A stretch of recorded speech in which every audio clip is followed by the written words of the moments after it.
Otlar haqida barchamiz turlicha ma'lumotga egamiz. Shulardan biri otlarning davolash xususiyatidir. Bemor bo'lganimizda odatda hapdori ichish yoki ukol olishga ko'nikib qolganmiz. Tabiatning o'zidagi shifobaxsh imkoniyatlardan, masalan, davolanish uchun hayvonlardan foydalanishga ko'pda e'tibor qilmaymiz.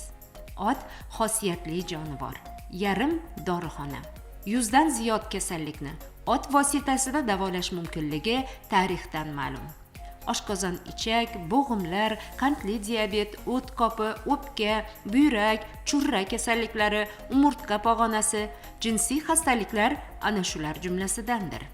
Ot minish koni foyda. U nafaqat yukingizni yengil qiladi, balki inson vujudini ruhiy muolaja qiluvchi kuchiga ham ega. Otda yurganda butun a'zoyi badaningiz harakatga keladi.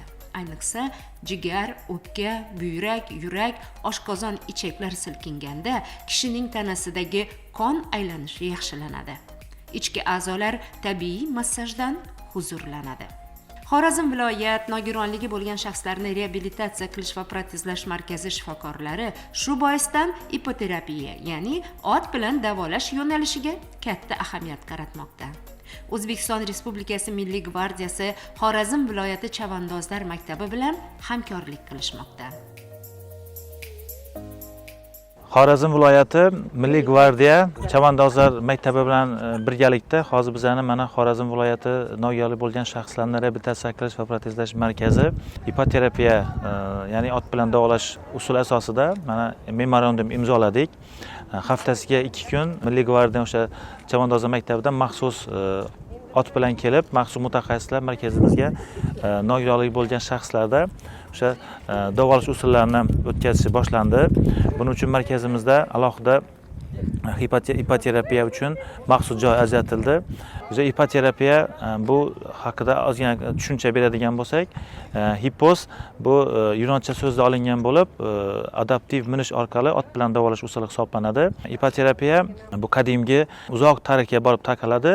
Jumladan qadimgi Yunon, Xitoy davlatlarida bu ot bilan davolash shug'ullanib kelingan. Bu miloddan avvalgi 400-yillarda Gippokrat bu ot bilan davolash odam sog'ligi uchun juda ham foydasi katta ekanligini ta'kidlab o'tib ketgan. Ipoterapiya bu asosan vrach nazorati ostida, ya'ni aqliy, ruhiy, nutq rivojini orqada qolgan va tayanch harakat sistemasida, tizimida nuqsoni bor bo'lgan asosiy bemorlarga vrach tavsiyasiga asosan buyuriladigan davolash usuli hisoblanadi. Ipoterapiya usuliga qarshi ko'rsatmalar ham bor, jumladan yurak qon tomir sistemasida og'ir nuqsoni bor bo'lgan bemorlarda, umurtqa pog'onasida og'ir deformatsiyasi bor kasalliklarda, onkologik kasalliklarga qarshi ko'rsatma hisoblanadi. Bu ipoterapiya usulini asosan bu maxsus vrachlar, mutaxassislardan iborat gruppa yordamida o'tkaziladi. Jumladan bu mutaxassislarga reabilitolog, fizioterapevt, psixolog yordamida oldin nazoratda o'tkazilib, keyin davolash usuli boshlanadi. Ipoterapiya bu ya'ni ot bilan davolashda asosan davolash seansi bitta 15-30 minut davom qiladi. Haftada 2-3 kun davomida bitta bemor 10-15 kungacha shug'ullanishi mumkin. Asosan bu ipoterapiya davolash usulidan keyin nogironlik bo'lgan shaxslar o'zini ancha har tomonlama ruhiy jihatdan o'zini ham yaxshi his qiladi. Ularni umurtqa pog'onasida turli xil deformatsiyalarni, ya'ni tayanch harakat nuqsoni bor bo'lgan bemorlarni faoliyati ancha-muncha yaxshilanish kuzatiladi. Maqsadimiz shu nogironligi bor bo'lgan shaxslarda bu ipoterapiya usuli orqali yaxshi bir davolash samaradorligiga erishib, shu nogiron bo'lgan shaxslarni jamiyatga sog'lom integratsiyasini, adaptatsiyasini ta'minlashdan iborat. Ot har xil tezlikda yurganda, turli tarafga yo'nalganda 100 dan ziyod harakatlar sodir bo'ladi. Bularning barisi insonning tanasi, mushaklari, asabi, ruhiyati, fikr-hayollari, boringki, jismi joniga nihoyatda rohat baxsh, shifo baxsh ta'sir ko'rsatadi. Bobolarimiz bejizga nabiralarini otga mindirib, ot yuganidan ushlab sayr ettirishmagan. ot minishning foydali ekani poliomiyelit asoratini yo'qotishda, tayanch harakat a'zolari kasalliklarini, shuningdek aqliy zaiflik, tutqanoq, shizofreniyani davolashda ham kuzatilgan.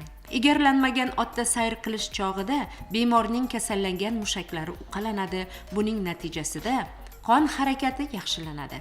Ayni pallada mushaklar qiziy boshlaydi, chunki otning harorati odamnikidan yuqori. Bu esa tomirlarning kengayishiga ijobiy ta'sir ko'rsatadi. Ot ustida muvozanatni saqlashga alohida e'tibor qilmoq zarur. Shunda tana mushaklarining hammasi baravar taranglashadi. Bemorning diqqat va irodasi bo'linmaydi. Shuningdek, otda bir zaylda erkin sayr qilish bemorning asabini tinchlantiradi. Uni asabiy zo'riqishdan qutqaradi. Jismida dardi bor bemorlarni otga mindirish uchun maxsus instruktorlar yordam berishdi. Ot ustida gimnastika bajarishga ko'maklashishdi. Biz hozirgi kunda maktabimizda ipoterapiya markazini tashkil qilganmiz va doktorning vrachlarning tavsiyasiga asosan imkoniyati cheklangan, nogironligi bo'lgan kattalar va yoshlarni 50 nafarini ro'yxatini shakllantirib, haftada 3 marta reja asosida maxsus mutaxassislar bilan ipoterapiya bo'yicha mashg'ulotlar olib bormoqdamiz. Mana bugun bizlar nogironligi bo'lgan shaxslarni sog'lomlashtirish va protezlash markazi bilan hamkorlikda mana ipoterapiya mashg'ulotini olib boryapmiz.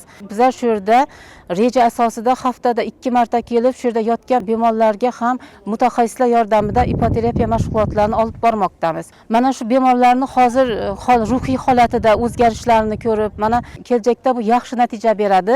Ipoterapiya bilan shug'ullanayotgan kattalar va yoshlarimiz kelajakda sog'liqlarini tiklashiga, ruhiy holatlari yaxshilanishiga ishonaman va undan tashqari bizlar shu ipoterapiya bilan shug'ullanib turgan nogironligi bo'lgan yoshlarni kelajakda bizlar saralab olib parasportga ham jalb qilishni rejalashtirmoqdamiz. Aytishlaricha, otga mingan kishining yomon o'y-xayollari xuddi tumandek tarqab ketar ekan. Kayfiyat ko'tarilishi va ruhiy tetiklik esa har qanday darddan shifo topishning boshlanishidir. Yana bir muhim jihati, ot bilan davolash hech qanday asorat qoldirmaydi. Ya'ni tanada kimyoviy unsurlar to'planishi, bir a'zoning tuzalishi barobarida boshqasining shikastlanishidek noxush holatlar yuz bermaydi. Otlar ana shunday behisob xosiyatga ega jonivor hisoblanadi.